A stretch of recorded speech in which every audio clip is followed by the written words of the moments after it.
Hey everyone, Token Dave over here, the dorky token black guy that's just trying to get by. And welcome to another edition of Comic Book Character Origins. Here, I explain the origins of a superhero or villain directly from the source comic book material, having nothing to do with how their origins are interpreted in movies or a TV series. Since I did Venom's origins in the main Marvel universe, I'm going to do the origins of Venom in the Ultimate Marvel Universe. Okay, so before I get in, there are some things that I have to explain before we go into the story, because the Ultimate Spider-Man comics are very interconnected, closely interconnected. So there are some things that, to where we start off at, some things you need to know. Number one, the accident at Oz Industries that caused Peter to become Spider-Man. A lot of people know who Spider-Man is. Green Goblin knows who he is. Doc Ock knows who he is, right? Agent Carter from S.H.I.E.L.D. and S.H.I.E.L.D. themselves, they're on to Peter Parker as Spider-Man. They just can't do anything to him at the moment because he's a minor, right?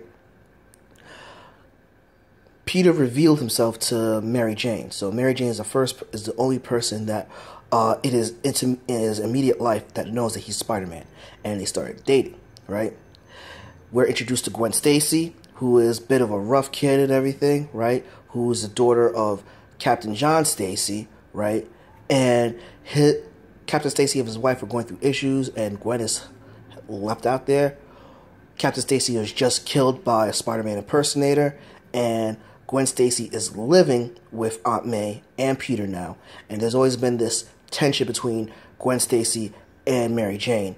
And earlier, the Green Goblin basically kidnapped Mary Jane and tossed her off the Queensboro Bridge. Spider-Man caught her and everything, and she was still alive. But Mary Jane has been having nightmares about it, and she just broke up with Peter. All right? And that's where we pick up. Peter on the floor in his home, moping about Mary Jane breaking up with him, which I can relate to. I only had one really cute girlfriend when I was growing up and everything. And when you get dumped, that freaking hurts when you're young. So I understand where he came from. He's walking around his house and he runs into Aunt May and Gwen Stacy, who are having a laugh. And Aunt May looks at how down Peter is. And Aunt May is about to run up to, be a little more personal with Peter, but Gwen tells her to back off. There's a bad breakup. He needs space. Peter goes into this basement, and he finds his parents' old stuff, and he comes across a video with his parents, Uncle Ben and Aunt May, and his parents' lab partner and everything, and his best friend at the time, whom is Eddie Brock, who is a couple of years older than him. And Eddie Brock is actually Eddie Brock Jr. Eddie Brock Sr. is Parker's father's lab partner. And Aunt May explains that Eddie Brock and Peter were really close, and Peter decides to look up Eddie, who is actually in college in Empire State University College, right? So he looks up Eddie. He goes to Eddie's dorm and everything. And, Eddie seems pretty cool. And he's explaining. And Peter tells Eddie that his girlfriend dumped him. And then Eddie's telling him, listen, basically, don't worry about it. You're thinking this is, all important now. In about 5 years, you'll probably forget about it and everything. It's just that everything is new to you and you're trying to figure things out, which is pretty cool. More teenagers should have that, advice from an older college student and everything, but within their age range and everything. That's very cool. But as they're catching up and everything, Eddie actually shows Peter something that he's secretly working on. An experiment both of their fathers were, which was supposed to be a cure for cancer. It was really some medical dip that they were trying to expand upon, which was able to basically come onto somebody, right? Absorb them for a brief moment, find any toxins and naturally, counteract those toxins, and also improved on the human body and everything. And basically, but their fathers couldn't finish the project because basically Parker's dad actually died along with his mother. and the other person that was in the plane was Eddie Brock's parents and everything. This led to Eddie to blurt out that he thinks that their parents might have been set up, but he's not serious about it. He just blurts it out casually. And then basically the next day, Peter's in school and everything, and he sees Mary Jane, and Mary Jane gives him a puppy look, and Peter is about to go up to her, but then Gwen Stacy comes in the way. He's like, listen, don't look at her. If she wants to talk to you, she'll come to you, which I wish a chick gave me that advice when I was a kid. Ugh! Seriously, you females are really freaking complicated. You make things more complicated than need be. I still can't speak your language. But anyway, Gwen and Peter are talking and everything, and then Eddie comes in with a car and everything and picks up Gwen and Peter, making Mary Jane more jealous and everything, but she won't say anything to Peter, which would be the rational things to do. You chicks, seriously. It's obvious they want to go back together, but she's just making things harder. Anyway. So basically, Eddie is talking to Gwen and Peter and everything about college life and all. And basically, Peter brings up, hey, do you really think our parents were murdered? And then basically Eddie was like, well, what makes you think that? And then Peter says, you kind of mentioned it and everything. He was like, oh, I was just thinking aloud and everything. But, Peter himself really, really suspects that with everything that he's gone through. And Eddie Brock invites Gwen and him to a reggae show, and basically, Peter says that he has to go work at the Daily Bugle and everything, right? Which he does in the Ultimate Universe as a web designer. Forgot to mention that. Anywho, so Peter goes back. He watches more of his father's video, and his father tells Peter, basically, you can't trust a suit because they backstabbed him with lawsuits and everything, right? And thinking that the corporation was overtly hard on them. Peter himself sneaks into the area where Eddie showed him the the biomaterial, right? And Peter takes a small sample and everything, but it spills on him, and it overtly covers everything on him and everything, and thus giving him the black suit.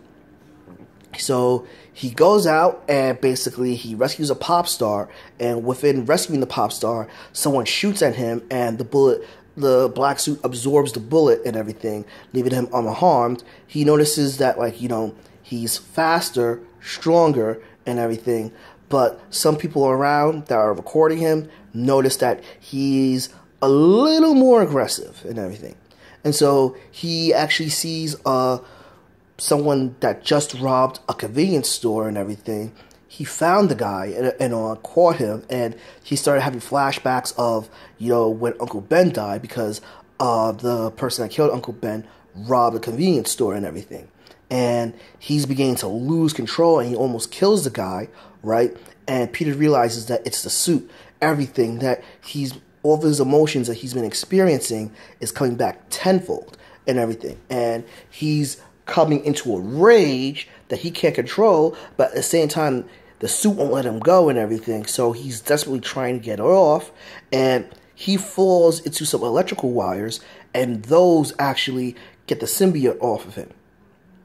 So basically, he finds some crappy clothes, he goes and tries to speak with Mary Jane because he feels he has no one else to talk to and everything, and Mary Jane says that he saw him on TV as in a black suit, but he explains that that's a brief time thing, he's not doing that again, and that basically Mary Jane brings up Gwen Stacy again, asks if there's something going on between them, and Peter says no, nothing's going on, she's having a hard time, blah, blah, blah, but, I'm having a harder time right now, can you help me out and everything, and Mary Jane is like, things are just complicated. Things are always complicated when it comes to freaking chicks and, life situations between them. Always. Ugh.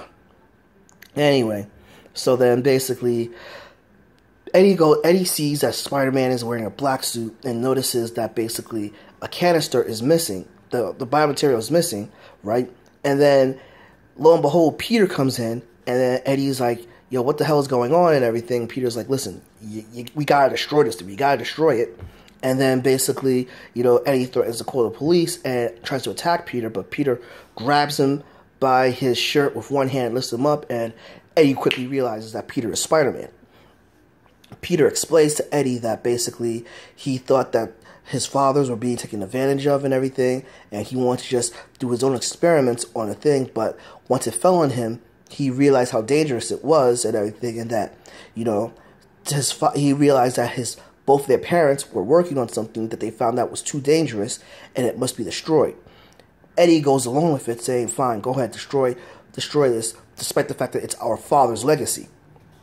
Peter does, but Eddie had a backup material, which he says, like, you know, they didn't teach you that in school. Yet, it always have a backup, which Eddie has the backup, lets the material fall on him, right, and it takes over his body, and Brock is going on a rampage throughout the city and everything, but before he, like, you know, goes all over, he's making a beeline for Peter at his school, where Peter is still in his normal clothes, right? And basically he attacks Peter, but not inside the school, but outside, because Peter is able to see him from, like, you know, his math class. He confronts Eddie Brock, but they both fight and everything, and the police come by, and their fight goes from the field from his school to parts in Queens, and basically, you know, it ends up that basically, with the fight, electrical wire falls down, and Parker uses that wire on Venom to get the symbiote off him. But, however, we just see the remnants of the symbiote. We don't see Brock's body at all. And Peter just leaps Peter leaps away, contacts Nick Fury, tells Nick Fury, listen, reverse whatever you can that maybe into Spider-Man. It's ruining everybody's life, and it's ruining my life. Do something about it. And Nick Fury comes out and says there's nothing that he can do, you know, because this is like an illegal experiment, and they have no idea about how to reverse it. So he must take on this burden himself, and he should also, despite this, he should try to enjoy his youth, because when he turns 18, he will belong to S.H.I.E.L.D. So those were the origins and the first appearance of Venom, aka Eddie Brock as Venom in the Ultimate Universe. And I like these origins better than our main canon, which these origins were actually mimicked in the Amazing Spider-Man's movie, but with different characters, as you'll see. The way the suit is, and the powers, and the weaknesses, a bit of a disappointment. But what did you guys think? Agree? Disagree? Do you like? Well, drop me a comment below, give me a like, subscribe, spread this video around, and ring that bell on the subscription so you'll be the first to know when a new video loads. But until then, this has been Talking Dave, the Talking Black Guy just trying to get by. I'll catch you guys later.